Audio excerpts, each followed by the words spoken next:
Hello everyone, আসসালামু আলাইকুম। সবাইকে শুভেচ্ছা জানিয়ে শুরু করছি আজকের recipe homemade cream cheese pasta, যেটা খেতে অনেক মজার। তাহলে চলুন শুরু করি আজকের recipe homemade cream cheese pasta. প্রথমে আমি একটি চুলায় একটি প্যান বসিয়ে নিয়েছি, তাতে গরম পানি ফুটিয়ে তার মধ্যে 1 চামচ লবণ দিয়ে পাস্তাগুলো সিদ্ধ করে নিব। তো আমি পাস্তাগুলো ভালোভাবে নেড়েচেড়ে দিয়ে সিদ্ধ করে নিব, যাতে একটার সাথে একটা না লেগে যায়। তো পাস্তাগুলো সিদ্ধ হয়ে গেলে আমি একটি ছাঁকনিতে করে ছেঁকে নিব এবং ঠান্ডা পানি দিয়ে ধুয়ে নিব। এখন আমি পাস্তা রান্না করার জন্য সব উপকরণ রেডি করে নিয়েছি। তো আমি ফার্স্টে একটা চুলায় কড়াই বসিয়ে দিব। কড়াইতে পরিমাণ মতো তেল দিয়ে দিব। পাস্তা একটু বেশি তেল লাগে। তো এরপর দিয়ে দিব রসুন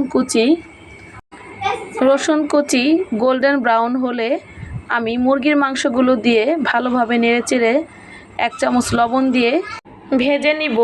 এরপর দেখুন কিউব করে কাটা পেঁয়াজ দিয়ে একটু নেড়েচেড়ে কয়েকটা কাঁচামরিচ গোল গোল করে কেটে দিয়ে দিব।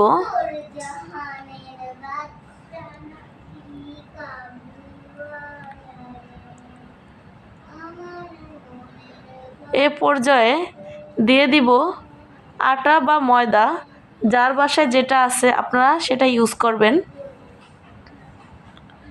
দিয়ে একটু ভালোভাবে ভেজে নিব যেন কাঁচা গন্ধটা চলে যায়। এখন আমি হাফ লিটার দুধ দিয়ে ভালোভাবে মিশিয়ে নিব। আমি দুধটা আগেই জাল করে ঘন করে রেখেছিলাম। তো আপনারা 1 লিটার দুধ নিয়ে জাল করে ঘন করে রাখবেন। এরপর দুধটা ভালোভাবে মিশিয়ে দিবেন। আরও নিয়ে নিয়েছি 500 গ্রাম টমেটো সস। তো এই পাস্তা রান্না করতে সসের পরিমাণটা যত বেশি হবে খেতেও তত মজা লাগবে।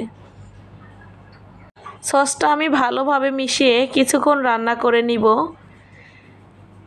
তো এরপরে আমি দিয়ে দিব চিলি ফ্লেক্স।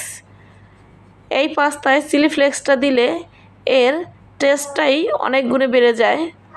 আপনারা চাইলে ক্যাপসিকাম বা কাঁচামরিচের পরিমাণ আরও বাড়িয়ে দিতে পারেন যদি ঝালটা বেশি পছন্দ করেন। আমার বাচ্চারা ঝালটা একটু কম খায়, তাই আমি ঝালের পরিমাণটা একটু কম দিয়েছি।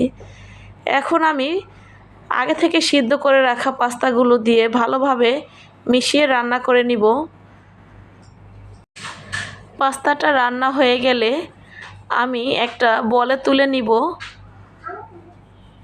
তো বলে নেওয়ার পরে আমি চুলায় আরেকটা হাঁড়ি বসিয়ে দিয়ে হাঁড়ির উপর বলটা বসিয়ে দিয়ে চুলাটা মিডিয়াম আঁচে অন করে দিব এবং আগে থেকে কুচি করে রাখা মোজারেলা চিজগুলো বলে পাস্তার উপরে ভালোভাবে ছিটিয়ে দিব।